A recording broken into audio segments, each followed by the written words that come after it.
Guys, स्वागत है आपका पारिक सर की क्लास में। Today we will discuss array of pointer and array of string. जिस तरीके से सेम डेटा टाइप्स के मल्टीपल वैल्यूज़ को स्टोर करवाने के लिए एरे का यूज़ करके सबस्क्रिप्टेड वेरिएबल बनाते हैं, उसी तरीके से सेम डेटा टाइप्स के मल्टीपल वेरिएबल्स के एड्रेसेस को स्टोर कराने के लिए एरे का यूज़ किया जा सकता है। यहाँ पर जो एरे बनेगा वो पॉइंटर का कलेक्शंस का होगा, क्योंकि हमें पता है कि पॉइंटर ही एक ऐसा वेरिएबल है जो कि किसी भी टाइप के वेरिएबल के एड्रेस को स्टोर कर सकता है। लेकिन याद रखना कि पॉइंटर भी उसी डेटा टाइप का ही होगा। एग्जाम्पल के तौर पर देखते हैं यहाँ पर कि अगर इंटीजर टाइप के 5 वेरिएबल्स हैं और पांचों वेरिएबल्स को स्टोर करवाने के लिए बेसिकली हम इंटीजर टाइप के ही 5 पॉइंटर क्रिएट करते हैं। तो यहाँ पर 5 पॉइंटर क्रिएट होंगे, तो क्यों ना इंटीजर टाइप के ही 5 पॉइंटर्स का वेरिएबल का एक वेरिएबल क्रिएट कर लें, जिसे कहा जाए एरे ऑफ पॉइंटर। जिस तरह से हम यूज़ करते हैं array of integer, array of character, array of float और इसी तरीके से एरे ऑफ पॉइंटर। मतलब साफ हो जाएगा कि इनके ब्लॉक्स में जो भी एलिमेंट्स होंगे वो एड्रेसेस को रिप्रेजेंट करेंगे। इसका सिंटेक्स भी कुछ इसी तरीके से होगा। पहले आएगा डेटा टाइप्स, फिर एस्ट्रिक जो कि रिप्रेजेंट करेगा पॉइंटर वेरिएबल को, एरे नेम ये पॉइंटर को शो करेगा, और साइज़ जितनी साइज़ होगी उतने ही वो एड्रेसेस को स्टोर कर सकता है। अब डिपेंड करता है कि एड्रेसेस कौन सी डेटा टाइप्स के वेरिएबल्स को रिप्रेजेंट कर रहा है। एग्जाम्पल के तौर पर हम देख सकते हैं यहाँ पर, जैसे कि हमने 4 वेरिएबल्स यहाँ पर लिए इंटीजर टाइप के i, j, k और m, और इन्हीं चारों वेरिएबल्स की वैल्यू भी है। एक फिर एरे ऑफ पॉइंटर बनाया ptr नाम से और 4 इसकी साइज़ है, यानी कि यहाँ पर 4 एड्रेसेस स्टोर हो सकते हैं इंटीजर टाइप के। तो ptr 0 में एड्रेस ऑफ i गया, यानी i का एड्रेस स्टोर होगा ptr 0 में, ptr 1 में एड्रेस ऑफ j, ptr 2 में एड्रेस ऑफ k, ptr 3 में एड्रेस ऑफ m, और यहाँ पर हमने इन्हें प्रिंट भी करवा दिया। यानी address of i ptr 0, address of j percentile d का यूज़ करके ptr 1, ptr 2, ptr 3। हम चाहें तो परसेंटाइल d के जगह पर परसेंटाइल u भी कर सकते हैं। बेसिकली परसेंटाइल u ही अच्छा रहता है करना, क्योंकि परसेंटाइल d कभी कभी वो माइनस में भी रिप्रेजेंट करता है और एड्रेस हमेशा पॉजिटिव में होते हैं, तो यहाँ पर परसेंटाइल u भी कर सकते हैं। और ptr 0, ptr 1 क्या शो कर रहा है? ये शो कर रहे हैं पॉइंटर को, क्योंकि पॉइंटर वेरिएबल एक ही है, दिस इज़ द ptr, और 0, 1, 2, 3 क्या है? सब स्क्रिप्ट है, और ये पॉइंटर को शो कर रहे हैं और ये एड्रेस को होल्ड कर रहे हैं, एड्रेस की वैल्यू को होल्ड कर रहे हैं। और जब भी इसके आगे हम एस्ट्रिक लगा देंगे, तो जैसे कि हमें पता है कि पॉइंटर के नाम के आगे अगर हम एस्ट्रिक का यूज़ करते हैं तो वो वैल्यू एट एड्रेस शो करता है, जिस तरीके से हमने यहाँ पर बता दिया। यानी एस्ट्रिक ptr 0 मतलब ptr 0 का जो एड्रेस है उस पर कौन सी वैल्यू थी वो आ जाएगी। इसी तरह से ptr 1 पर वैल्यू कौन सी थी, ptr 2 पर, ptr 3 पर, और यहाँ पर जो आउटपुट आएगा वो इस टाइप से आ जाएगा। I think array of pointer समझ में आ गया। एरे ऑफ पॉइंटर किसी भी डेटा टाइप से मिलकर बन सकता है और इसका काम ही एड्रेसेस को कलेक्ट करने के काम आता है, और एक वेरिएबल में ये चीज़ स्टोर हो जाएगी। अब हम बात करते हैं एरे ऑफ स्ट्रिंग की।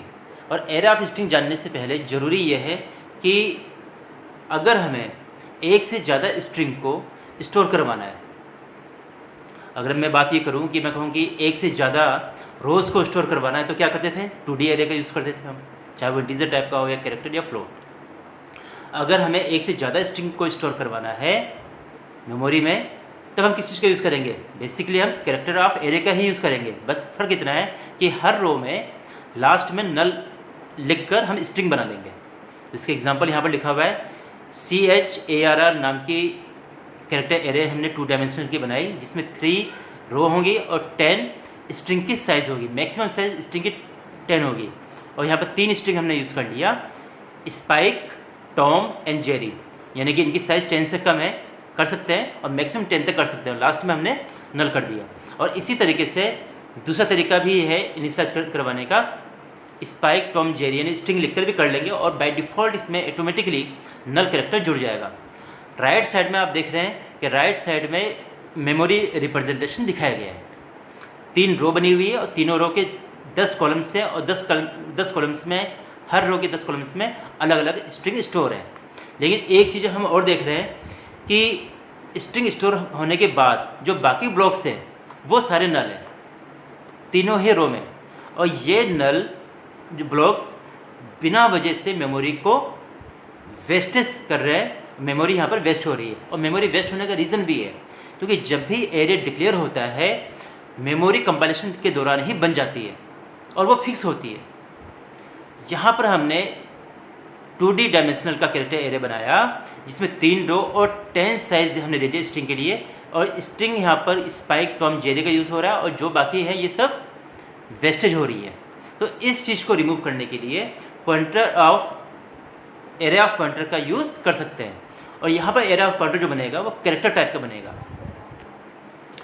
इस तरीके से। ज़रा देखिए, हमने दूसरा एग्जांपल लिया है यहाँ पर, जहाँ पर 5 स्ट्रिंग स्टोर करवा रहे हैं। स्पोर्ट्स नाम का एरे ऑफ पॉइंटर बनाया और यहाँ पर 5 स्ट्रिंग स्टोर करवा ली, golf, hockey, football, cricket and shooting, ठीक है। और यहाँ पर कोई साइज हमने डिक्लेयर नहीं किया, बस इतना ज़रूर हो गया कि एस्टिक लगाने पर या पॉइंटर लगाने पर ये मेमोरी का एलोकेशन फिक्स नहीं होता, जितनी भी ज़रूरत है उतना हो जाएगा। क्लियर हो गया।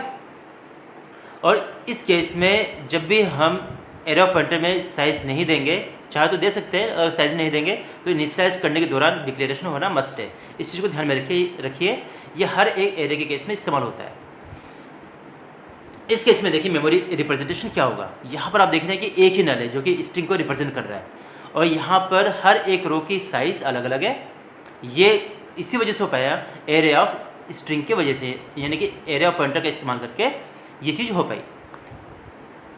अब प्रोग्राम्स ज़रा देख लेते हैं। प्रोग्राम्स की भी कुछ इसी तरह से बन जाएगा। हमने एक वेरिएबल लिया आई जिसको इनिशियलाइज 0 से किया, और एरे ऑफ पॉइंटर स्पोर्ट्स नाम का बनाया है जिसमें 5 स्ट्रिंग्स स्टोर करवा ली और फॉर लूप लगाकर इसे प्रिंट करवा दिया। यानी स्पोर्ट्स आई, जिसमें लगा आपके दिमाग में आएगा कि स्पोर्ट्स आई तो फिर एड्रेस स्टोर करेगा, बिल्कुल एड्रेस स्टोर करेगा, लेकिन हम स्पेसिफायर कौन सा यूज़ कर रहे हैं, एस। तो एस मीन्स स्ट्रिंग, तो स्ट्रिंग एज ए एड्रेस, जैसे मैंने बताया था कि string as a address imagine करेंगे तो प्रॉब्लम सॉल्व हो जाएगी। तो अगर हम यहाँ पर एस %s की जगह पर %u करते हैं, डेफिनेटली यहाँ पर एड्रेस आता, लेकिन हमने यहाँ पर %s लिखा है, इसका मतलब ये स्ट्रिंग फॉर्मेट में ही प्रिंट करेगा।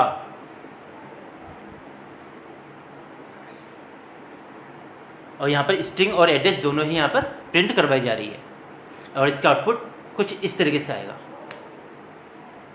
गौर से देखिए आराम से।